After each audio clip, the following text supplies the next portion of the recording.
Apakah lari bisa bikin kurus? Oke, kalau dijawab secara general, aku akan bilang bisa aja sih gitu. Tapi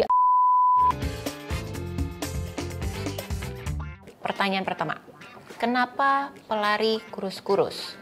Mungkin kita bisa bagi segmen ini di pelari maraton gitu ya, pelari jarak jauh. Kenapa sih pada kurus-kurus kebanyakan? Karena itu tergantung lagi dari beberapa hal. Kalau menurut Scientific Journal, yang pertama itu ada jenis ototnya. Nah, jadi otot itu ada jenisnya juga. Jadi mereka kebanyakan muscle fibernya yang mana sih? Slow twitch kah atau fast twitch? Rata-rata di orang maratoner itu, pelari maraton, kebanyakan adalah yang slow twitch. Artinya mereka tuh yang ototnya warnanya putih dan perlu oksigen itu memang lebih banyak. Jadi memang melakukan pekerjaan-pekerjaan yang memang membutuhkan oksigen. Nah, itu tuh slow twitch. Terus kemudian yang kedua dari volume trainingnya. Nah, volume trainingnya kalau misalnya kita ngelihat kan pelari maraton memang kita bisa lihat kilometernya tuh bisa sampai, terutama yang elit-elit itu kalau misalnya kemarinan lihat kayak di YouTube ada yang nanya berapa nih mileage-nya per minggunya, 200.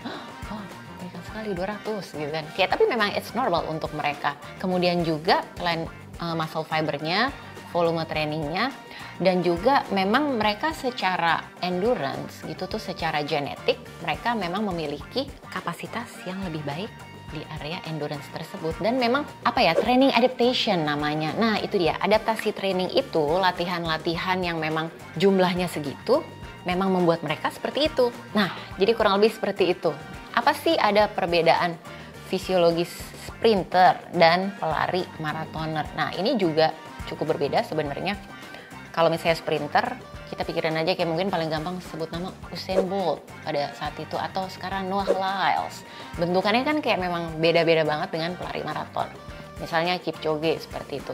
Nah, balik lagi dari muscle fibernya, slow twitch dan fast twitch. Biasanya di sprinter itu adalah fast twitch. Jadi mereka otot-otot yang kerjanya itu karena mereka anaerobik, tidak butuh oksigen. Jadi butuhnya tuh power, eksplosif, meledak. Hanya beberapa detik aja kerjanya, jadi anaerobik metabolisme. Nah, itu di situ yang membedakan dengan pelari maraton. Tapi lebih efektif mana? Nggak bisa di head to head sih, karena mereka akan excellent di tempatnya masing-masing. Mungkin kalau misalnya sprinter suruh maraton juga tidak mampu, dan kayak misalnya suruh maraton suruh sprint juga nggak bisa juga. Jadi memang secara eksplosif, power sprint itu untuk memang yang jarak pendeknya.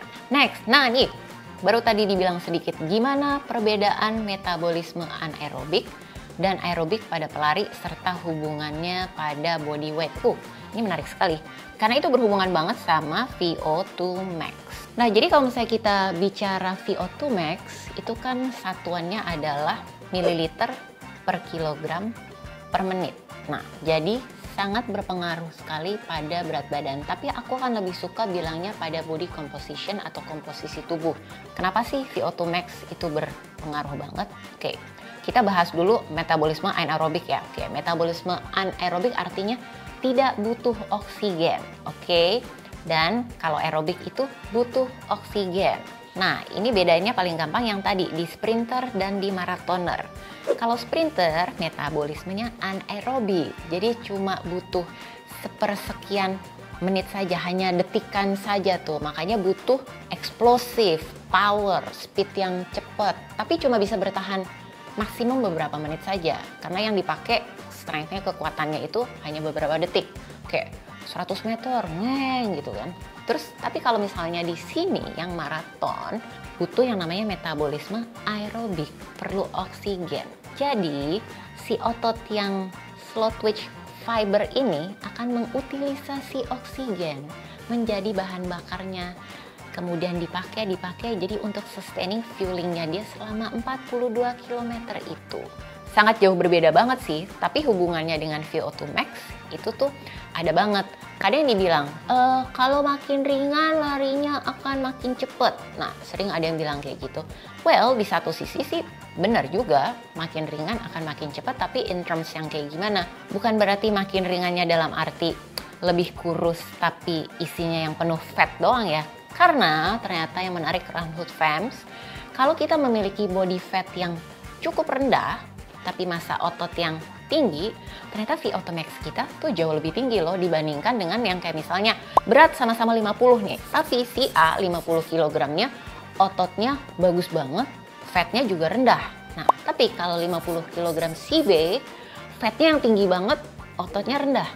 Nah, mereka berdua memiliki VO2 max yang berbeda. Yang si A, yang ototnya lebih tinggi itu akan jauh lebih tinggi VO2 max-nya. Kalau semakin kurus, semakin cepat, tergantung. Pokoknya fatnya jangan tinggi-tinggi, ototnya aja yang tinggi. Itu penting. Body fatnya harus masuk ke range yang normal lah, paling enggak. Nah, gimana sih yang normal itu? Kalau cowok lebih baik di bawah 20% dan kalau yang cewek di bawah 30%. Itu yang oke-nya. Next, nah ini dia. Apakah genetik berpengaruh pada tubuh pelari maraton yang kurus-kurus? Yes, jawabannya genetik itu berpengaruh.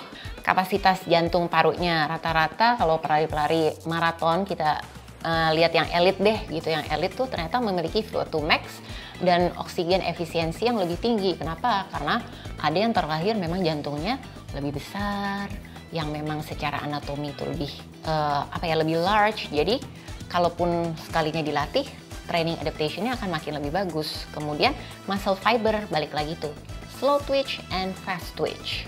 Kemudian yang terakhir itu adalah secara tendon. Jadi kalau memiliki yang genetik ternyata di tendonnya itu lebih elastis, larinya lebih cepat gitu. Cuma balik lagi, taunya kita elastis tendon atau enggak kan memang harus dicek secara gene gitu, bahwa kita memiliki gen ini enggak sih, gen spesifik ini. Cuma kan kalau untuk kayak ngecek itu kan memang lumayan ekspensif.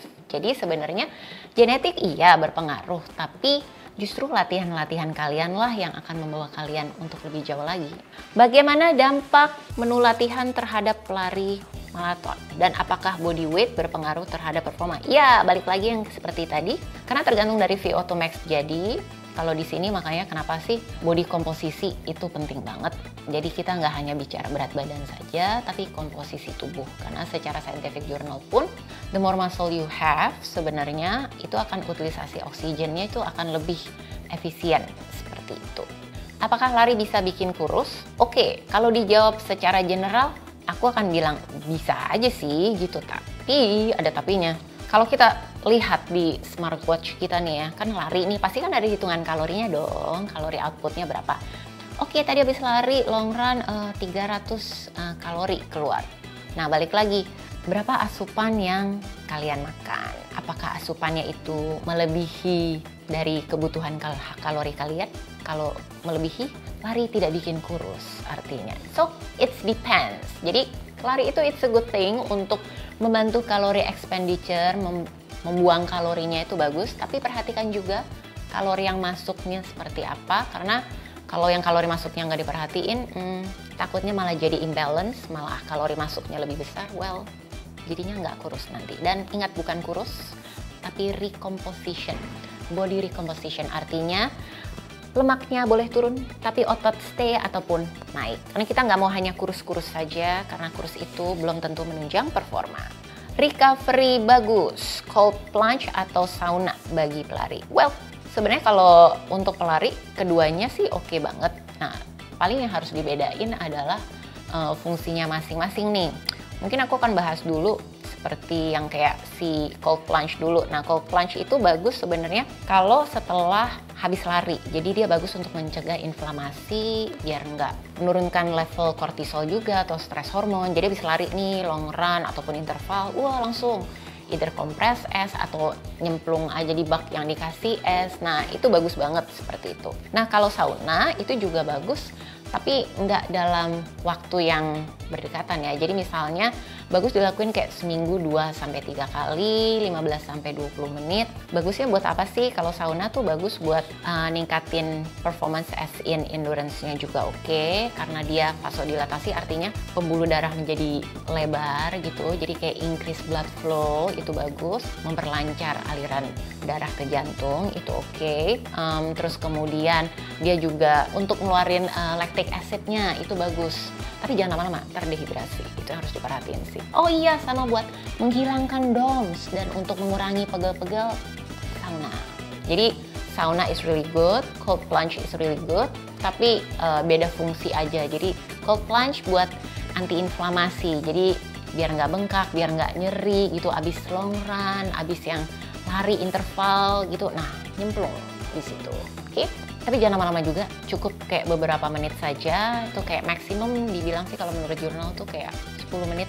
Kalau misalnya bisa 5 menit pun juga udah oke banget kok. Baiklah, Runhood Family, tadi sudah dijawab kurang lebih beberapa pertanyaan dari yang kalian sudah kirimkan.